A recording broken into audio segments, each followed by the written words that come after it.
A lo largo de nuestros encuentros hemos visto distintos aspectos de la elaboración de una película y conociendo a sus personajes. Hemos hablado del montaje, de la dirección, de la iluminación, de los efectos especiales, de la música, etc. Pero lo hemos hecho de una forma fragmentaria, independientemente del orden en que se suceden.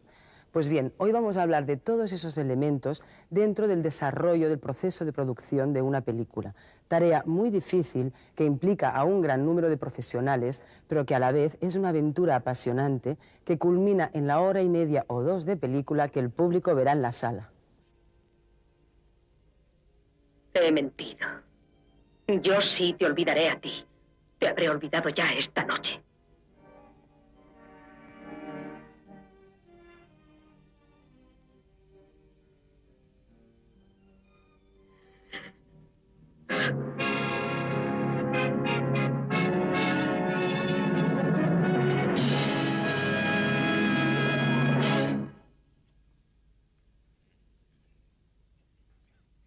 ¿Maquillador y peluquera? Aquí, señor Starr.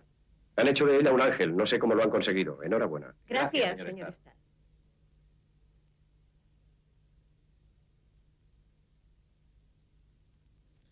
Estas francesas realmente tienen mucha fuerza. Saben meterse en el personaje. Sí, tienen mucha fuerza, sí. ¿Quién escribió esta escena? El escritor inglés Boxley. Fue lo último que escribió antes de marcharse. Qué gran regalo de despedida. ¿Quién había oído decir al igual que yo a ti? ¿Se lo habían oído decir a alguien? Al igual que yo a ti. Al igual que yo a ti. Habrá que volver a escribir la escena y rodarla de nuevo. La gente no habla así. ¿Tengo algún escritor a mano que comprenda la forma en que habla la gente? Norman. Sí, Monroe. Que sus guionistas rehagan la escena esta noche. Quiero verla antes de que se ruede. Bien, Monroe. ¿Cuánto va a costar volver a rodarla? Bueno, el decorado ya ha sido desmontado. Pregunto cuánto va a costar. Unos $50.000. Y hay preestreno la semana próxima. No importa lo que cueste, háganlo. El productor ejecutivo se encargará de buscar la financiación necesaria para poder realizar la película. Lo hará a través de su propio capital, de créditos bancarios, de la colaboración de las cadenas de televisión o también del anticipo que puedan darle la empresa que se encargará de distribuir la película. En otros casos también pueden optar a la subvención del Estado a través del Ministerio de Cultura. Reunir el dinero no es tarea fácil si consideramos que en 1993 difícilmente se podía hacer una película por menos de 300 millones de pesetas. En Hollywood, una película de esas características no vale menos de 3.000 millones. Poner en marcha una película implica, por tanto, una gran inversión. Aún antes de que se ruede la primera secuencia, habrá que afrontar enormes gastos y haber reunido a un gran número de profesionales. Tendrán que ser construidos los decorados.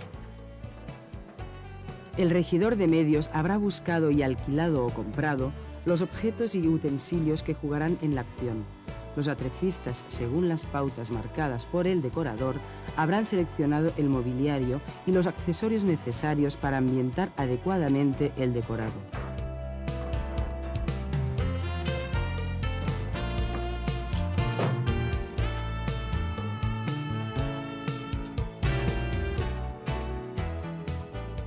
El diseñador de vestuario tendrá seleccionados y probados los distintos trajes y ropas que llevarán los actores.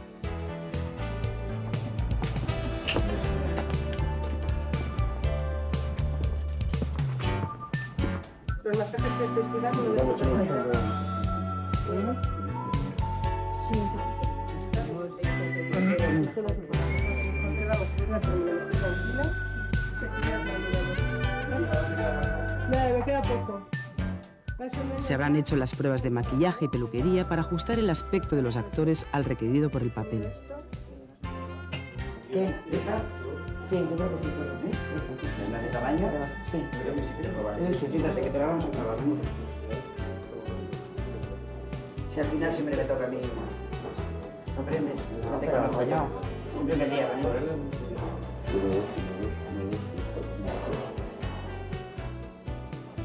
Los operadores de sonido tendrán preparado su mesa de registro y los micrófonos necesarios para cubrir las necesidades del rodaje.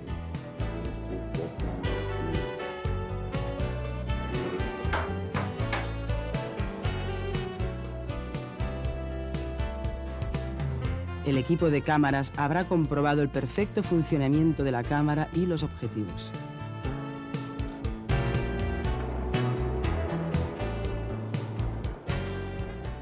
Estarán preparados y comprobados todos los trucos de imagen y efectos especiales en caso de que la película los requiera.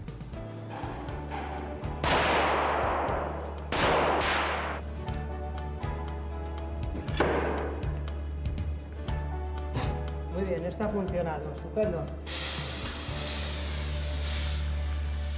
El director y el productor ejecutivo tendrán que elegir el reparto de la película. Como ya vimos, es una tarea un poco delicada. Pero bueno, llegará un momento que tendrán escogidos los actores de la película. A estos se les manda un guión para que lo lean y si están de acuerdo en interpretarlo, lo que hacen es reunirse con el director para estudiar las posibilidades de los personajes y cómo él ve la película. De esta manera, los actores tienen unos cuantos datos para empezar a trabajar sobre su personaje. Por supuesto, hay que hablar con el director para saber qué idea tiene él del personaje, porque en definitiva el que va a contar su historia es él, ¿no? Y tienes que estar un poco a disposición de lo que él quiera contar. Siempre se puede llegar a un acuerdo si hay puntos de vista distintos y aportar tú cosas, pero es muy importante el diálogo con el director. A partir de ahí, yo lo que suelo hacer depende del tipo de personaje que sea. Si es un personaje basado histórico o un personaje de la literatura, pues busco mucha bibliografía, leo todo lo que haya sobre el personaje. Por ejemplo, en el caso de La Regenta, pues lo tenía muy fácil porque se ha escrito muchísimo, ¿no?, sobre esa novela. Si no es así, pues intento yo inventarme un poco los antecedentes del personaje, de dónde viene, cuáles son sus orígenes, qué tipo de familia tiene, si viene de una clase alta, clase baja, cómo ha crecido, cómo se relaciona con los demás, un poco analizar psicológicamente al personaje, ¿no? Buscar la manera, si tiene alguna característica física, si es un personaje de época, en qué manera le condiciona la manera de vestirse, de peinarse, de, yo qué sé, de moverse, ¿no? Entonces buscas un poco la parte interior del personaje, su psicología, su manera de sentir y de relacionarse con los demás, y por otro lado el aspecto externo, ¿no?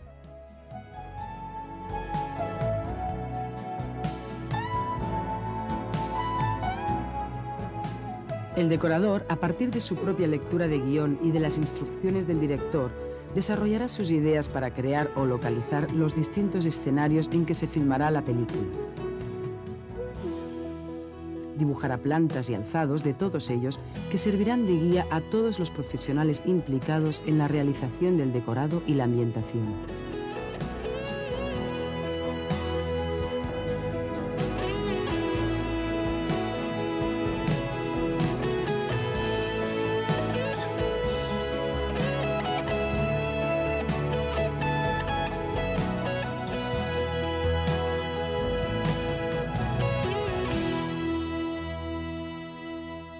Todo empieza como natural cuando le entregan a uno el guión. Tiene uno que leer el guión, hacer un desglose con mucha paciencia y con mucha dedicación. Luego, estudiar y separar los interiores de los exteriores es una de las cosas más importantes para luego buscar las localizaciones. Ahora rodamos mucho más en exteriores que en interiores. Lo primero es empezar a hacer las relaciones de los decorados, los ambientes, las épocas, y buscar una documentación es lo más importante. Con toda tranquilidad buscar una buena documentación para no cometer errores.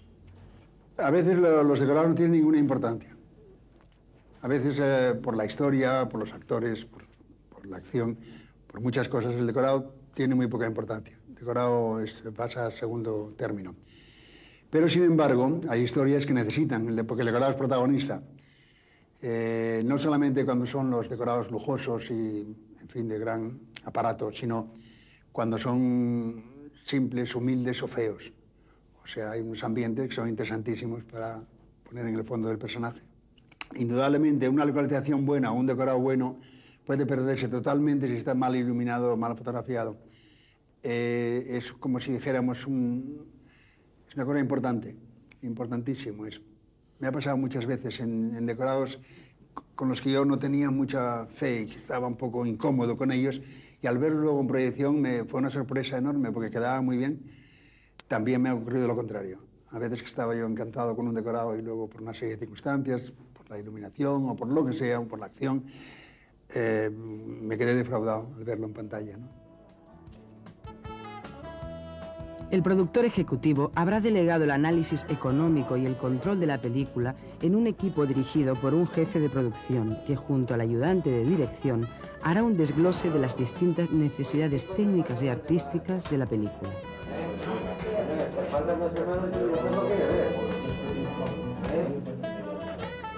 Las películas no se ruedan por el orden del guión.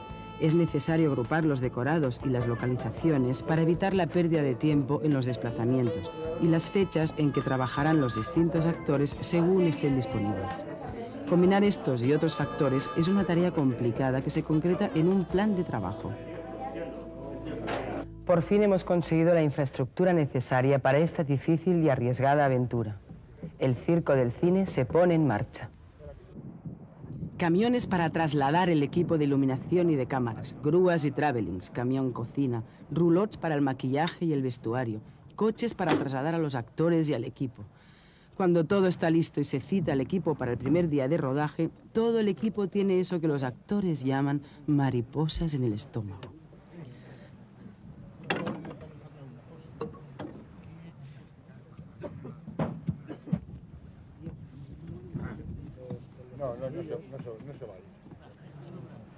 Un rodaje es un trabajo colectivo en el que intervienen numerosos profesionales, pero la decisión última de cada detalle y, por tanto, la mayor responsabilidad sobre el resultado final es del director.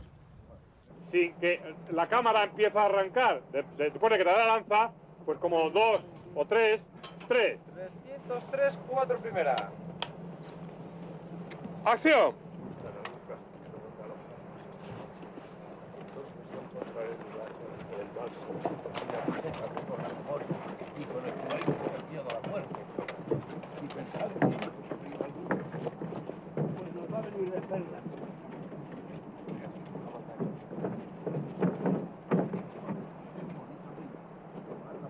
Como ya sabéis, los planos no se filman por el orden que luego serán montados. Ello se debe a que cada plano requiere una iluminación específica y la mejor manera de aprovechar el tiempo es mover lo menos posible los aparatos de iluminación y la cámara. Preparados. Motor. Claqueta final. Acción. El orden de rodaje de los planos se decide en virtud de lo que se llaman campos de luz.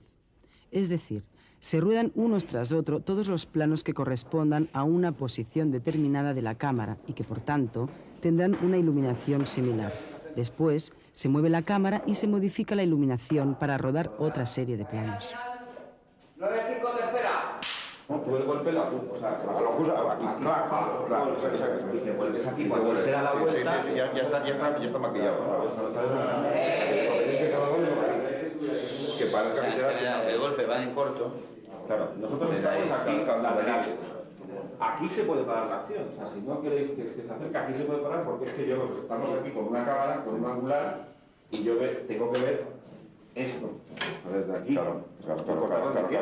Aquí ya me vale. Claro. O sea, con que el golpe se debe usar del golpe. Y luego ya desde aquí le maquillamos la... No corre riesgos. A partir de aquí, nos vamos aquí, le ponemos las gomas de verdad, le pega la hostia de verdad, nos volvemos a ir atrás, y da la vuelta y ya está sangrando. Muy bien. Además que golpe desde aquí, fíjate tú. Un angular y una cabeza bien. A primer plano. Muy bien.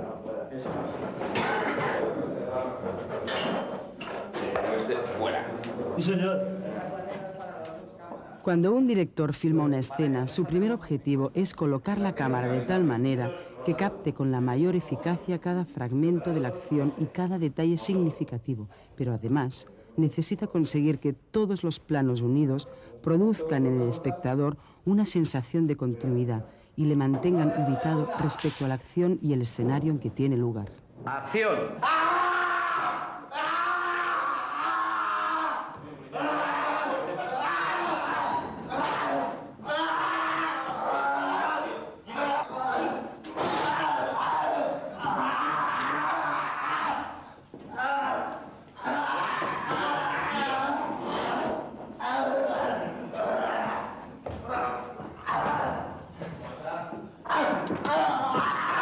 Moliner. ¿Qué te pasa? Tranquilo, hombre. Tranquilízate, Moliner, tranquilízate.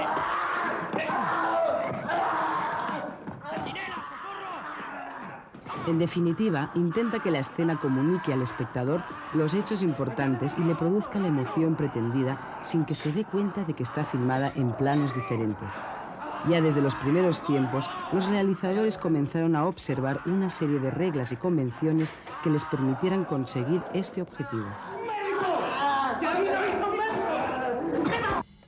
La primera regla es que cuando queramos cambiar de un plano a otro de igual contenido, hemos de variar lo suficiente el tamaño del plano o la posición de la cámara, ya que de lo contrario se produciría una especie de salto visual. Estos dos planos son excesivamente similares en cuanto a tamaño y angulación. Verlos unidos produce un salto de imagen.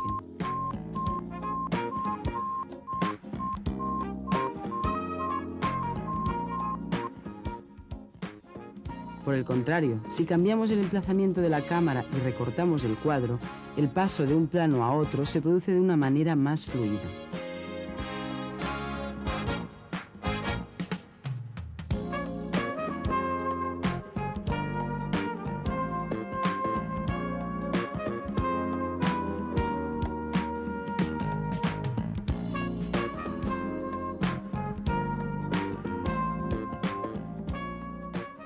La segunda norma se refiere a la dirección del movimiento. Si utilizamos varios planos para describir los movimientos de un personaje, en todos ellos debemos mantener la misma dirección.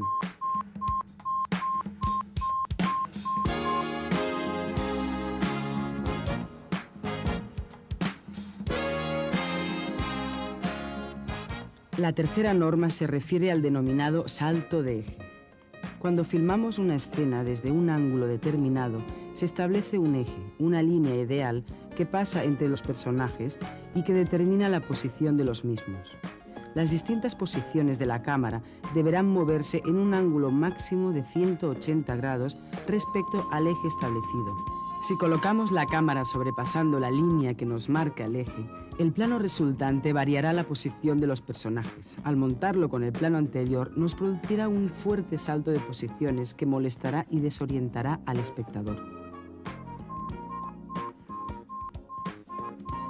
Si situamos la cámara en su eje correcto, el plano resultante encajará perfectamente con el plano anterior.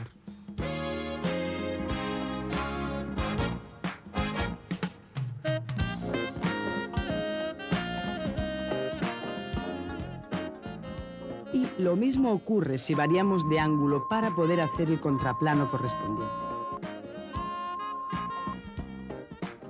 Si sobrepasamos el eje, los personajes nos volverán a saltar de posición, produciéndonos, al unir los planos, un efecto distorsionador.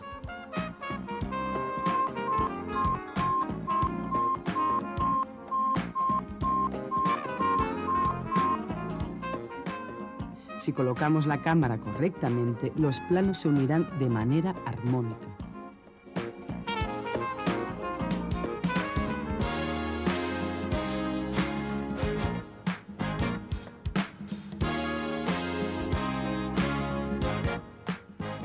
Todas estas reglas surgen de la necesidad de que el espectador esté siempre situado espacial y temporalmente con respecto a la acción de la película. Otro aspecto muy importante que hay que tener en cuenta al cambiar de plano es la perfecta correspondencia de los movimientos y de la situación de los personajes y objetos. Un simple descuido al sujetar un objeto con distinta mano o en una posición diferente y la sensación de realidad que hemos creado se desvanecerá. El observar estas reglas es lo que denominamos raccord, término que designa en cinematografía el perfecto ajuste de movimientos y detalles que afectan a la continuidad entre distintos planos. El raccord nace de una peculiaridad del lenguaje cinematográfico, la necesidad de conseguir la invisibilidad del corte, es decir, cortar sin que el corte sea percibido. Controlar todos estos aspectos en el rodaje es fundamental, puesto que de no hacerlo, luego en la moviola no podremos hacer un montaje correcto. Tan importante es que constituye la función principal de un colaborador inestimable del director y del montador. el secretario de rodaje, que comúnmente se conoce con el término inglés script. Y panorámica hasta la jeringuilla. ¿La cama de fibra que es esta? Esta, sí. Esta es la cama. Que viene de las rejas.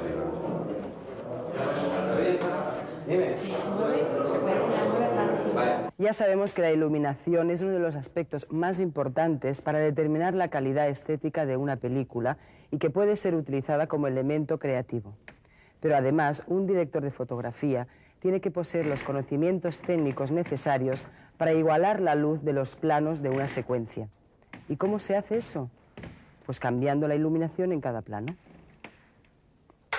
El cine que tiene, es lo bueno que tiene por un lado, es la mentira total que es, ¿no? Que un plano lo ruedas en un sitio y el otro que va lo van a unir y va a ser totalmente unido los dos, va a parecer que están hablando juntos y a lo mejor uno le ha rodado en un sitio y el otro al cabo de un mes o dos y en otro sitio totalmente distinto, ¿no?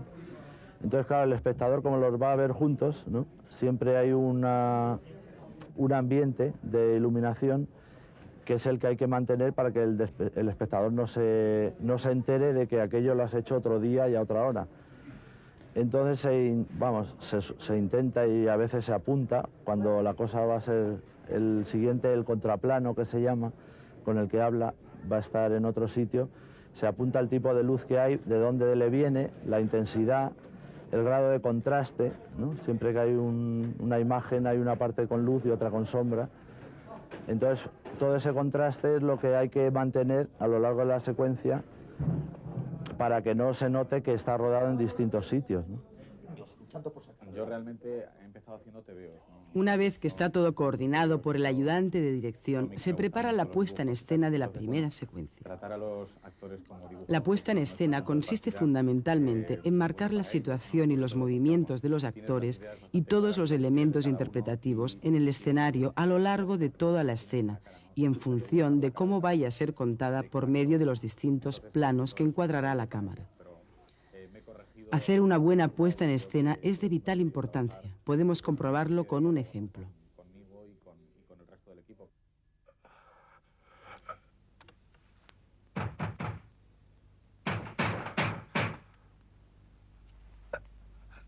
Andrew,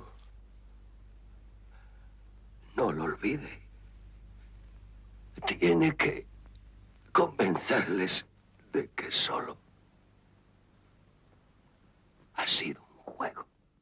Mankiewicz aborda esta difícil historia entre dos únicos personajes que transcurre en un solo decorado, dotándola de continuo movimiento de los actores por el escenario y añadiendo unos muñecos animados que terminan por adquirir vida propia en función de la valoración visual que la puesta en escena hace de su presencia y movimientos.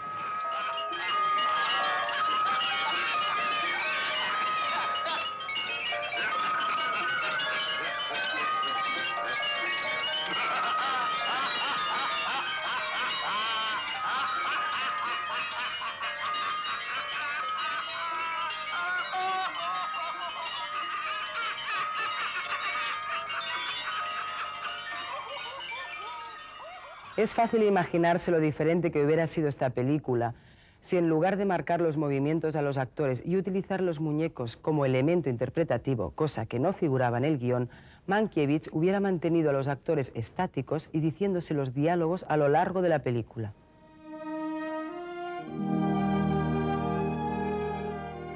Una vez determinada la puesta en escena, el director habrá de decidir cómo va a filmarla, es decir, qué planos utilizará para describirla.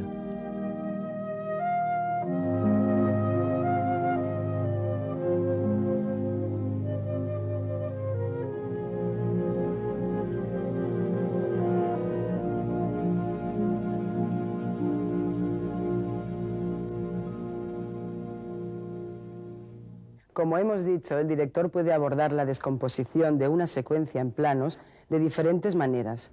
Vamos ahora a ver las más frecuentes.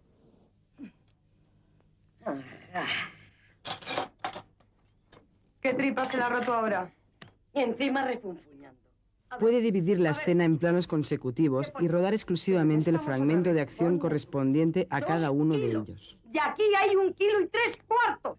Pero ¿cómo voy a abrir la puerta del armario si usted no falta la llave ni para cagar? ¡Ladrona!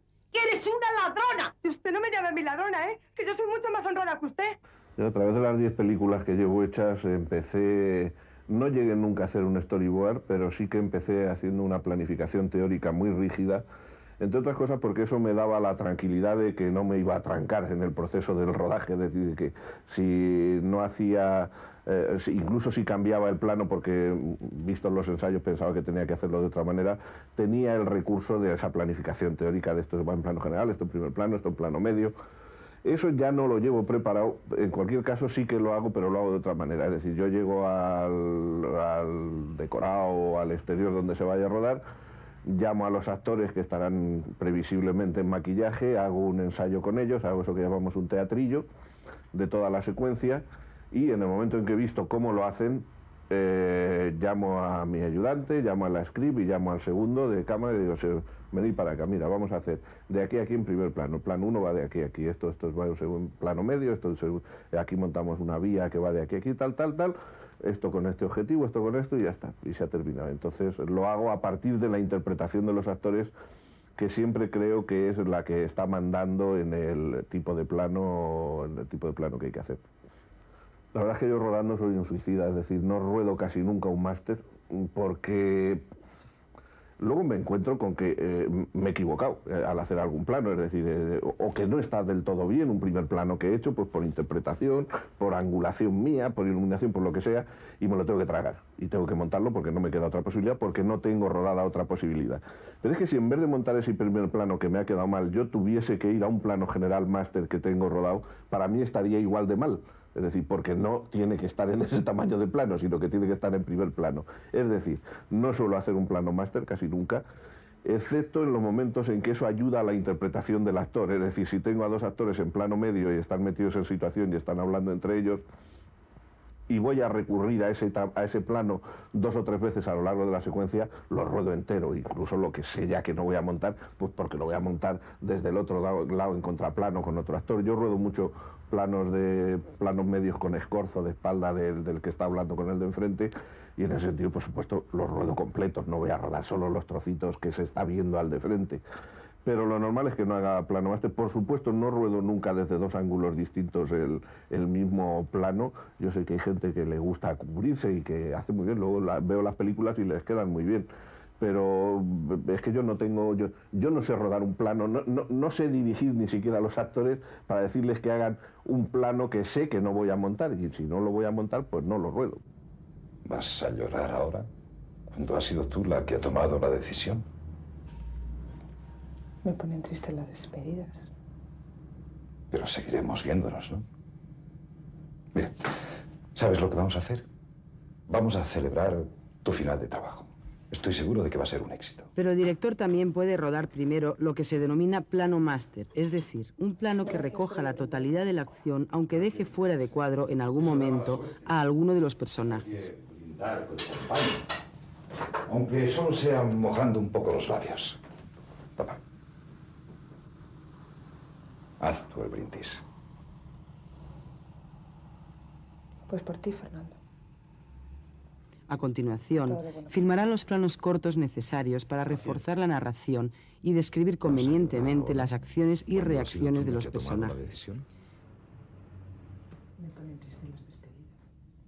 Este tipo de planificación le permitirá tener más opciones a la hora de montar la secuencia. Vamos a celebrar el final de tu trabajo. Estoy seguro de que va a ser un éxito. Acción. Vas a llorar ahora. ¿Cuándo has sido tú la que ha tomado la decisión? Me ponen tristes las despedidas. Pero seguiremos viéndonos, ¿no? ¿Sabes lo que vamos a hacer?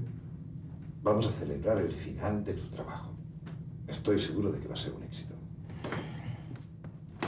¿Vas a llorar ahora, cuando has sido tú la que ha tomado la decisión? Me ponen tristes las despedidas. Pero seguiremos viéndonos, ¿no? Mira, ¿sabes lo que vamos a hacer? Vamos a celebrar tu final de trabajo. Estoy seguro de que va a ser un éxito. Gracias, pero yo brindaré con Coca-Cola. Bueno, yo creo que el plano máster, hay gente que lo odia, que lo odia muchísimo, pero yo creo que tiene sus ventajas. Yo creo que el plano máster lo primero que sirve es para hacer una puesta en escena, es decir, para decir al actor por qué se tiene que mover de determinada forma y para que él entienda cuál va a ser, teniendo en cuenta que el cine se hace parceladamente, es decir, por planos, el actor a veces está perdido. En el teatro el actor es el dueño de toda la historia. En el cine no, en el cine tiene que hacer actos de fe continuos y si tú le dices como director que tiene que hacer esto, él tiene que decir, bueno, lo hago y confío en que el director sabe muy bien lo que quiere. Entonces el plano máster sirve para situar muy bien geográficamente, para que los actores sepan, puedan desarrollar toda la escena con una vivencia que para los actores es muy difícil acarrear unas sensaciones, acarrear unos estados de ánimo que en el vacío o crearlos conforme va haciendo la escena, ¿no?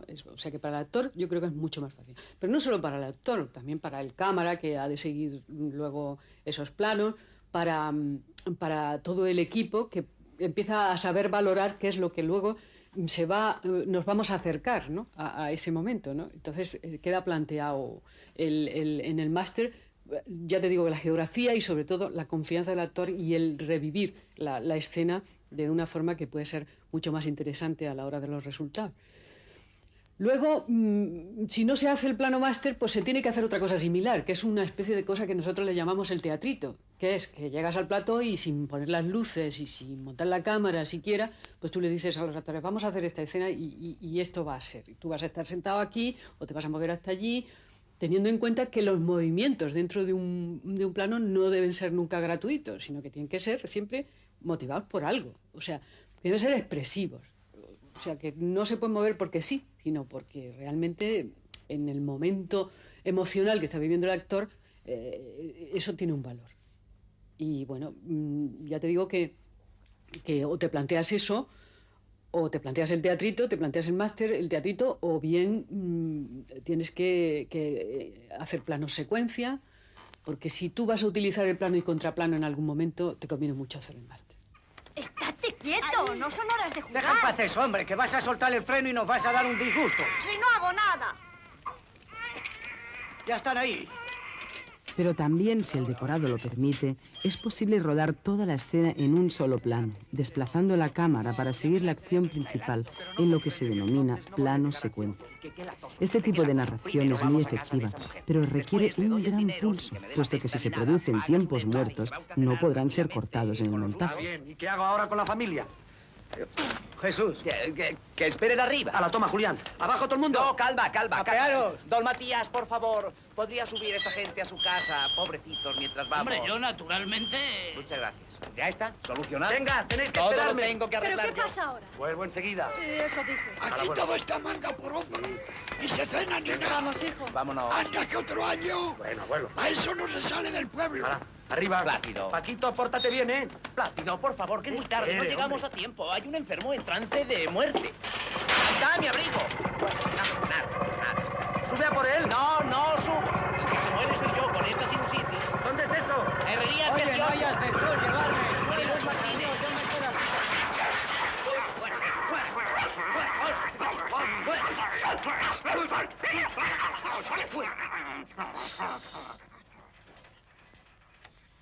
Yo el plano secuencia ahora lo explico de una manera, le quiero dar unas intencionalidades, pero en realidad, porque no puedo mentir, le tengo que confesar a los que me estéis viendo o escuchando que el plano secuencia a mí me nace de una comodidad, simplemente.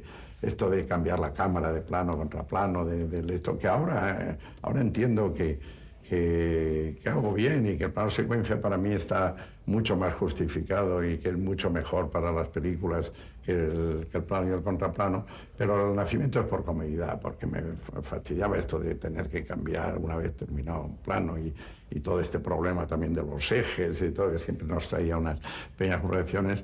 Y un día descubrí que siguiendo al actor y hasta que donde pudiese y metiéndole eso, pues me resolvía todos estos problemas de pérdida de tiempo. Aparentemente al principio los productores se asustaban porque llegaba a haber un día perdido de rodaje, lo cual para un productor es como la catástrofe del Titanic, ¿no? Pero luego se daban cuenta que que al día siguiente cuando rodamos habían ganado más del rodaje de 2 días a base de planos y contraplanos. Y fue eso, nació así, pero poco a poco me di cuenta de que aquello pues me daba otra manera de narración, me ofrecía de repente otra manera de narración distinta a la que había hecho hasta entonces, y que aun jugándomela siempre, porque al no rodar planos, lo que se llama planos de recurso, yo me veía obligado a que 6 minutos, 7 minutos, hasta 8 minutos he rodado planos que los había rodado, luego sin montaje, empalmando uno detrás de otro, me jugaba de que de repente aquello se pudiese hundir en algún momento y la película se fuese al carajo. Afortunadamente, evidentemente, no es que mis películas sean perfectas en todo momento, tendrán caídos, pero nunca han sido tan catastróficas como la primera vez que rodé todo a base de planos secuencias sucedió, que se podía haber hundido totalmente la película. Entonces descubrí que sí había una especie de ritmo distinto al trepidante que te puede organizar una película muy picada que llamamos nosotros, de muchos planos, y que, sin embargo, a través de estos minutos de hacer, pues, en cierto modo, un poco de teatro, porque en realidad hay una unidad de lugar y una unidad de acción, pero que aquello, si tú le dabas al diálogo entre los personajes y a la manera de abordar ellos la situación en la que estaban, se alcanzaba un ritmo distinto al del montaje, pero un ritmo que al mismo tiempo sí era favorable a que la película tuviese un máximo de naturalidad, que es lo que siempre busco. A mí lo que me gusta mucho en la película es que aunque pongas situaciones que en principio parezcan disparatadas, nunca se llegue a la farsa, y quiero que los actores trabajen siempre dentro de un diálogo natural en un ambiente supuestamente también real y natural, ¿no? Y entonces el plano secuencia ayuda mucho a esto. Venga, motor. ¡Rueda! La película. Venga, ahí lo tenemos. Venga, canta. 42, 1 segundo. Acción. Y se rodará y se rodará una y otra vez, hasta que el director considere que el resultado ha sido correcto en todos sus aspectos: interpretación, encuadre, luz, movimientos de cámara. Si pensamos que un rodaje suele durar entre 8 y 10 semanas como mínimo, durante las cuales un equipo de 50 o 100 personas conviven intensamente, nos podemos hacer una idea de la importancia que tiene para el resultado final la buena relación entre todos ellos. Habrá momentos de tensión, de nervios, y algunas veces incluso parecerá que todo se va a ir al traste. Pero finalmente el último plano de la película se habrá rodado. Ya vimos lo complicado que resulta producir una película o lo difícil que es llevar una idea cinematográfica a la práctica. Una de las claves para que un rodaje sea un éxito o un fracaso está en la relación del director con el resto del equipo. Existe la figura estereotipada de que el director es un señor que tiene muy mal genio y que no para de chillar. Por eso quiero recordaros unas palabras de 2 grandes cineastas. Uno de ellos, Orson Welles, decía: bien, también hay 2 grandes escuelas de directores, en una de las cuales el director domina y aterroriza a todo el mundo. Yo pertenezco a la otra. Sí que habrá que y el director de fotografía, Néstor Almendros, hablando de François Truffaut, dice: él cree, igual que Jean Renoir, que un buen ambiente durante el rodaje es bueno para la película. Durante el rodaje no hay histerias ni gritos. Trabajamos juntos para hacer una película. Truffaut es una persona que escucha a la gente que trabaja con él. Le dices algo y lo toma en consideración. Puede que lo rechace, pero nunca con la actitud de soy un genio y no necesito que nadie me ayude. Escucha a todos los que trabajan con él: el decorador, el ayudante de dirección, los actores, los maquinistas. Y además estará mejor, será mucho más violento. Estoy pensando una cosa. ¿Por qué no rodamos esta secuencia con nieve? Él utiliza las cosas que la gente aporta a la película de forma que ésta siga teniendo su estilo. Ese es uno de sus mayores talentos.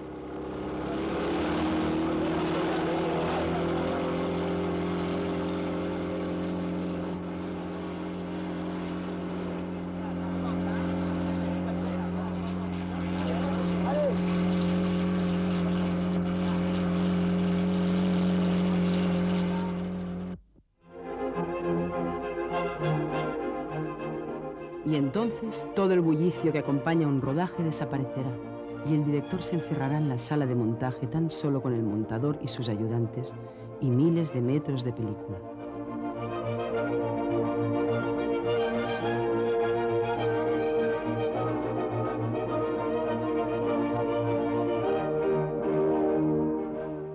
Un enorme rompecabezas cuyas piezas habrá que seleccionar y ajustar para que vaya tomando forma aquella historia que el guionista había imaginado. En la moviola aún se tomarán gran número de decisiones, se podrá cortar un diálogo, se eliminará una secuencia o se cambiará de orden, se dará el ritmo adecuado a cada escena y al conjunto de la película. Para poder ensayar y perfeccionar la unión de un plano con otro, el montaje se realiza sobre un copión positivo sacado del negativo original, que queda depositado en el laboratorio. Simultáneamente, se irán montando la imagen y la banda de sonido directo en la que se contienen los diálogos. Después, se añadirán otras bandas, con los sonidos de ambiente y los efectos. Viento, insectos, sonido de vehículos, ambientes de ciudad o de campo, que dan realidad y continuidad a la banda sonora o refuerzan aspectos expresivos de la imagen.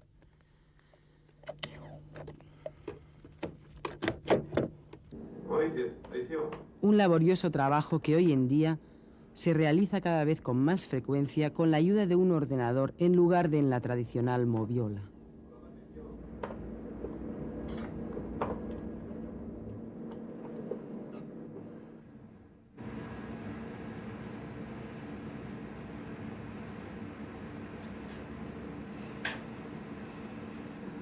Al tener todo el material, digamos, todo el material positivo, todo el material válido, supuestamente válido de la película, metido dentro del ordenador, lo que te facilita es tener acceso inmediato a cada segmento a cada parte de ese material. En este caso, los pedazos, vamos a hablar con propiedad, no vamos a decir segmentos, sino pedazos de material, son los planos, que es la unidad básica. Entonces tienes acceso tanto a cualquier plano, a cualquier sucesión de planos que hayas montado. En este caso aquí le llama edit, a cualquier montaje, digamos, a cualquier variación de esos mismos montajes que has hecho, y dentro de cualquier plano o cualquier parte de ese plano. En cualquier momento, en cualquier montaje que estés haciendo, tienes acceso a ese plano sin prácticamente más que mover un dedo, ¿no? Bueno, estos ordenadores lo que hacen es facilitar el trabajo, en este caso concretamente del montaje, sin cambiar lo fundamental, puesto que está basado, o sea, este concretamente es un calco del trabajo tradicional en moviola. Además que ha mejorado, la mejor moviola realmente la ha mejorado muchísimo. Vamos, la ha mejorado porque tiene eso, en vez de 2 bandas de sonido, 16, porque en vez de 2 pantallas tiene 6, porque puedes hacer premezclas, porque puedes hacer trucos, porque el acceso es inmediato. Entonces, claro, como en todos los trabajos, pues esto lo único que hace es facilitar. A lo que tú tienes que saber es el trabajo. O sea, si no sabes el trabajo, el ordenador no hace nada, ¿eh? Hola, Patricio. Hombre, la cochinilla. Está vivo de chulo.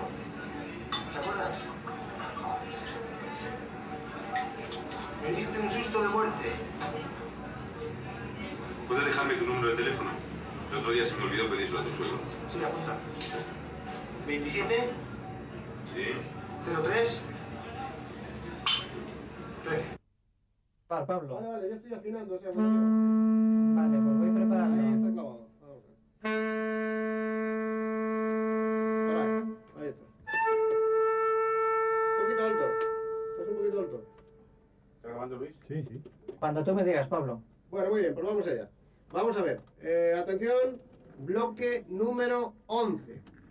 Cuando quieras. 3 y... Una vez terminado el montaje, el compositor o arreglista grabará la música que constituirá un elemento fundamental de la banda sonora.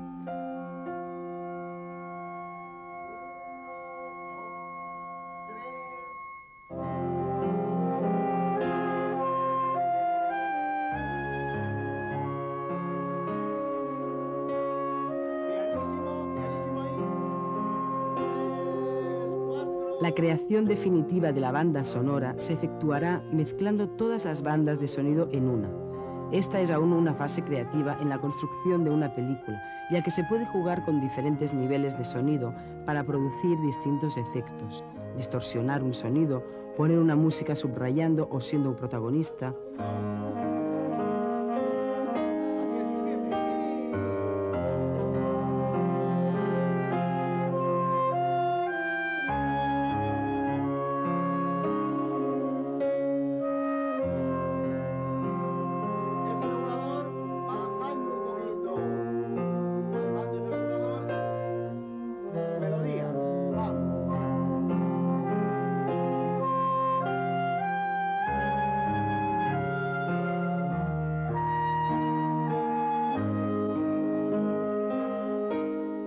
Mientras tanto, en el laboratorio se estará montando el negativo de acuerdo con las instrucciones del copión.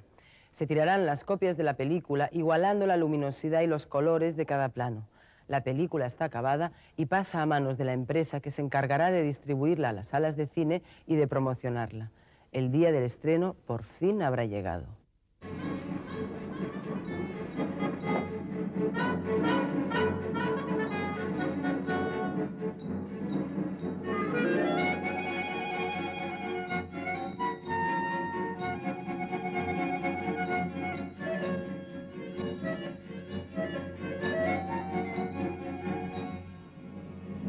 Los elefantes.